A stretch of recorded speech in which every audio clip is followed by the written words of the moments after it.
Assalamualaikum warahmatullahi wabarakatuh. Hari ini 18 Januari 2023. Kita jalan pagi menuju ke Madrasah Ibtidaiyah Darul Amanah Desa Gelenianan Ibtidaiyah.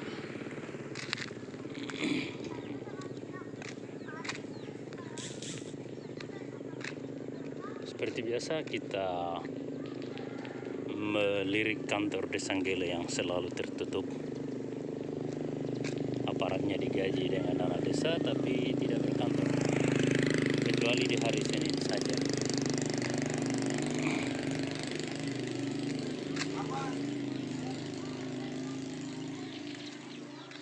Kalau aula ini terbuka terus, kantornya tertutup.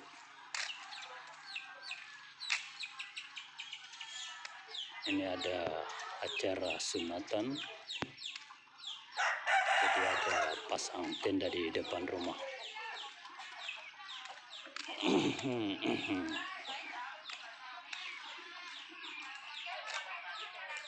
Banyak ayam jago, ayam jantan. Rame. Ini ibu-ibu lagi acara masak di acara sunatan.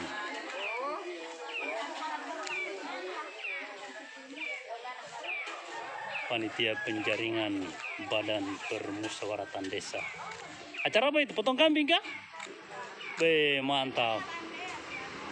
Di dalam rangka acara sunatan jadi potong kambing. Zabhul ganam. Itu namanya zabhul ganam, potong kambing.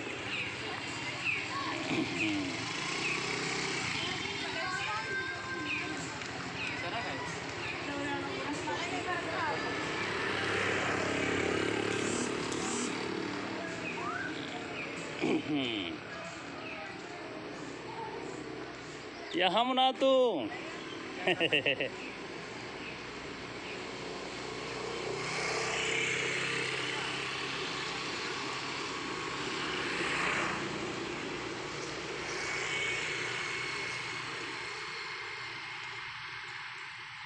Kita sudah sampai di perbatasan Dusun Dermaga dan Dusun Kembang. Mana? Luar biasa ini, Johan Budi. Di sekolah? Iya. Mama Bogor, Bapak Anggele. Gabungan Jawa Anggele. Jenggel.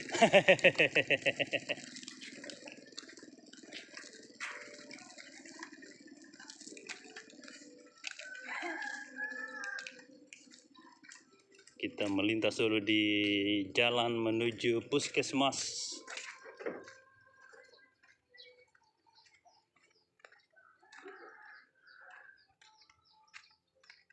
Oh, ini ada motor Karisma.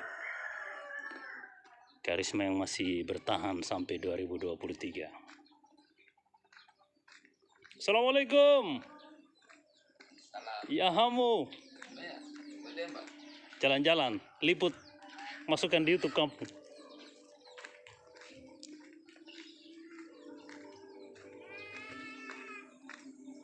Ini lorong masuk di Madrasah Ibtidaiyah Darul Amanah. Satu-satunya sekolah tingkat dasar di Desa Gele. Ini desa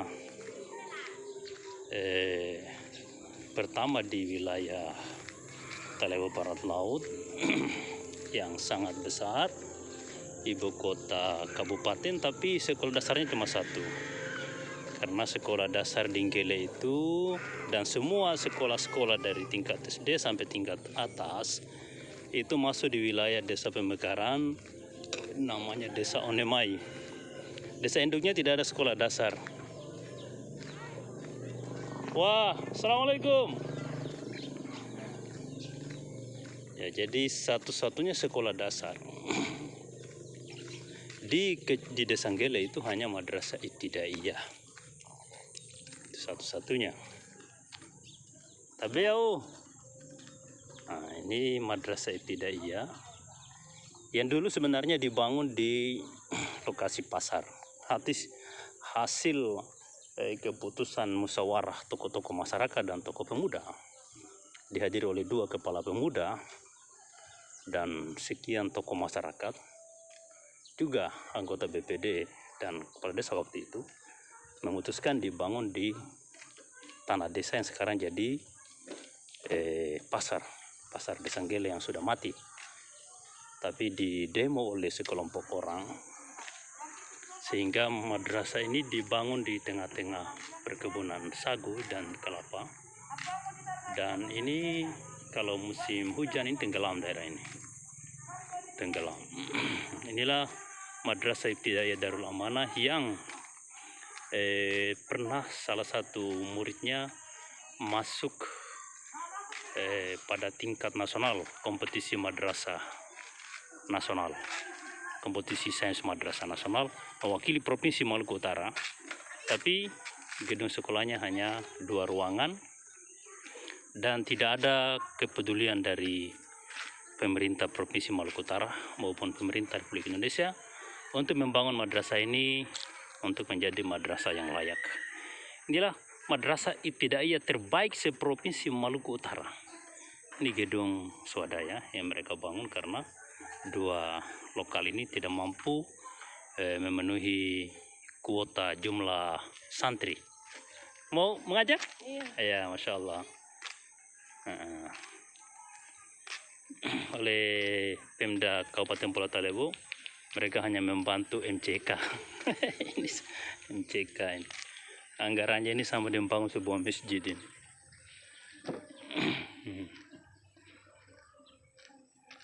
Nah, itulah madrasah ibtidaiyah Darul Amanah. Ini kasihan para santri-santri madrasah. Wah, pintar masuk madrasah ya. Harus sekolah di madrasah. Jangan sekolah tempat lain. Tapi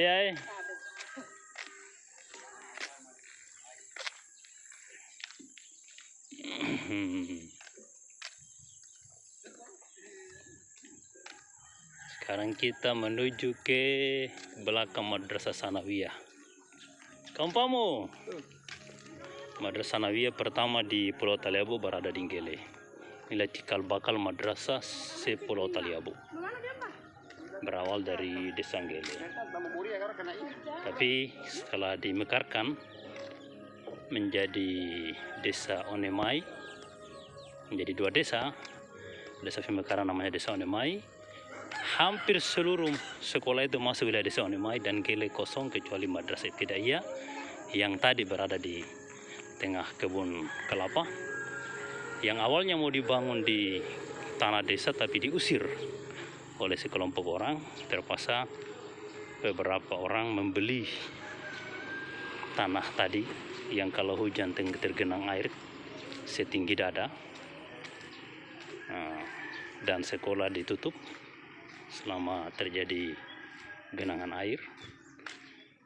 Dan disitulah madrasah ibtidaiyah berada. Kamu sekolah di mana? Aduh, tidak sekolah di ibtidaiyah. Belajar agama di ibtidaiyah. Kamu sekolah berapa Kiar? Mantap.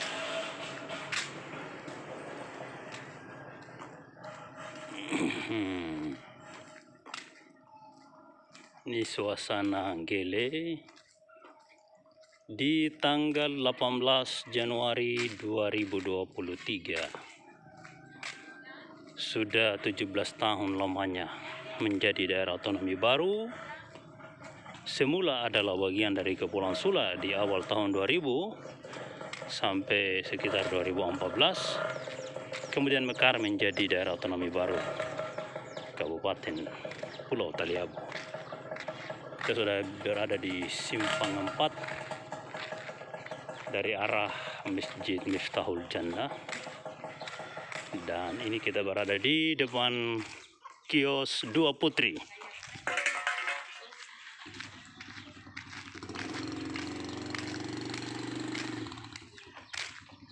Tabiau, ya hamu. Kamu sa YouTube na kampuana.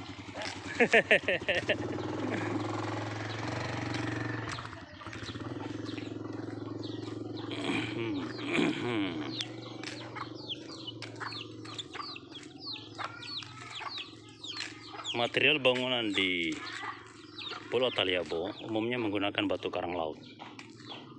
Karena menggunakan batu gunung sebagai standar konstruksi bangunan, standar yang harus digunakan dalam membangun.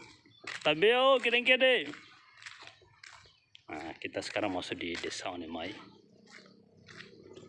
Jadi batu kali yang harus menjadi standar untuk bangunan secara nasional itu tidak bisa digunakan di Kabupaten Pulau Taliabu karena batu tersebut kecuali didapatkan di gunung, sementara akses jalan menuju gunung itu perkara yang sangat sulit. Pemerintah tidak bangun jalan aspal menuju ke perkebunan, ke pegunungan. Mea vila. Video na kampona.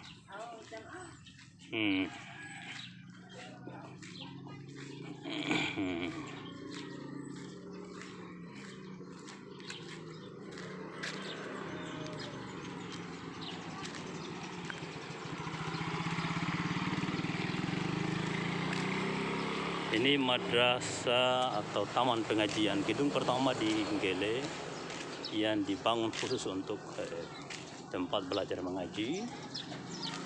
Tapi tidak tahu ini masih digunakan untuk mengajar tidak. Ini madrasah Raudatul Atfal, madrasah taman kanak-kanak. Kemana? Kalau ini sekolah dasar. Saya dulu sekolah di sini karena belum ada madrasah pada saat itu. Ini madrasah Raudatul Atfal RA Al-Amanah Nggele, Yayasan Darul Amanah Taliabu YDT. Inilah yayasan madrasah pertama di Pulau Taliabu yang memiliki banyak sekolah dan madrasah, banyak madrasah dan sebagian sudah negeri, yaitu Madrasah Sanawiyah sana, Madrasah Sanawiyah di sana. Nasi kuning ada? Ya, siapkan satu ya.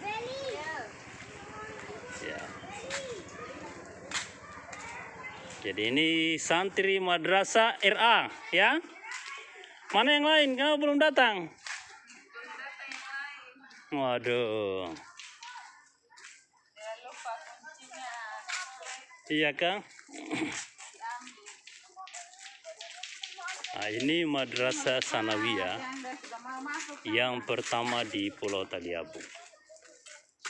Madrasah Sanawiyah yang pertama di Pulau Taliabu. Ini Masjid Nurul Yakin.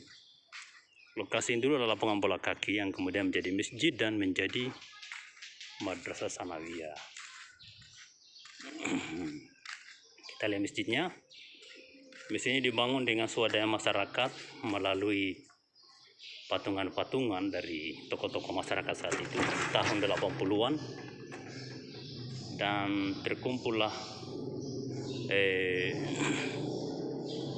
jumlah cengke karena patungannya adalah cengke sebanyak 1 ton 750 kilo ya. Dengan jumlah cengke 1 ton 750 kilo itu selama 3 tahun diiringi dengan kerja bakti, kerja gotong royong, terbangunlah masjid ini, ditambah dengan sumbangan dari beberapa hamba Allah yang saleh dari berbagai tempat, berbagai daerah yang kita tidak bisa sebutkan lagi karena banyaknya. Di tahun 2019 kalau tidak salah, ada beberapa orang yang berinisiatif untuk merehab sementara masjid ini tidak ada kerusakan. Hanya beberapa titik mengalami kebocoran, tapi atapnya dibongkar total sekaligus pelafonnya, dan hasilnya ini lubang. Hasilnya ini lebih dari 1 miliar direhab. Masjid yang tadinya tidak ada kerusakan, baik-baik saja, sekarang rusak total, rusak atapnya itu. bocor. Atapnya ini boleh kata hampir semuanya bocor. Ini, setiap ada noda-noda begini, ini bocor ini. Dan lama-kelamaan dia amplas seperti ini. Ini awalnya dianggarkan 750 juta. Sempat kita tolak tapi dipaksakan dengan menggunakan pengawalan TNI pada saat itu. Dan ini semua pada bocor. Amblas ini plafonnya ini. Ya karena bocor. Ini. Yang seperti ini bocor ini. Karena dikerjakan secara asal-asalan. Masjid ini dibangun susah payah dari tahun 1985 oleh tokoh-tokoh masyarakat yang sebagian besar sudah wafat. Lalu kemudian pemerintah daerah berpikir untuk merubahnya melalui inisiatif beberapa orang. Tapi hasilnya seperti ini. Tehelnya juga diganti. Ya kan tehel ini lebih bagus, tapi sebenarnya tidak ada kerusakan di tehel yang lama itu. Tehel yang lama seperti ini. Ini tehel yang lama, utuh seluruhnya. Nah, pada akhirnya atapnya semua, plafonnya semua amblas seperti ini. Ini plafonnya seperti ini. Padahal awalnya ini anti-ruin tertutup dengan plafon. Ini bekasnya ada. Cat ini kenapa dia terpisah begini? Di atas tidak dicat, di bawah dicat. Karena di bawahnya dulu di plafon, di atasnya di plafon seperti itu. Seperti ini, lihat. Nah, jadi ini dulu di plafon tapi kemudian amblas ini karena atapnya ini bocor. Lihat saja itu ada lubang. Di sini tidak ada kerusakan yang berarti, hanya bocor beberapa titik, tapi tiba-tiba ada inisiatif membongkar seluruh atapnya dan plafonnya. Padahal plafonnya ini awalnya adalah lembar seri. Seluruhnya keliling teras ini plafonnya amblas. Nah, inilah Madrasah Sanawiyah di samping Masjid Nurul Yakin. Ini masjid terbesar di tingkat desa se-Maluku Utara, se-provinsi Maluku Utara. Pada tahun 85, kalau sekarang mungkin sudah banyak yang besar seperti ini.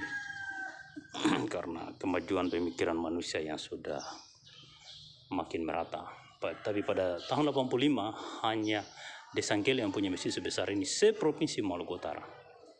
Dan kemudian Gele mendirikan Madrasah Sanawiyah, dan inilah menjadi cikal bakal Madrasah Sekolah Taliabu.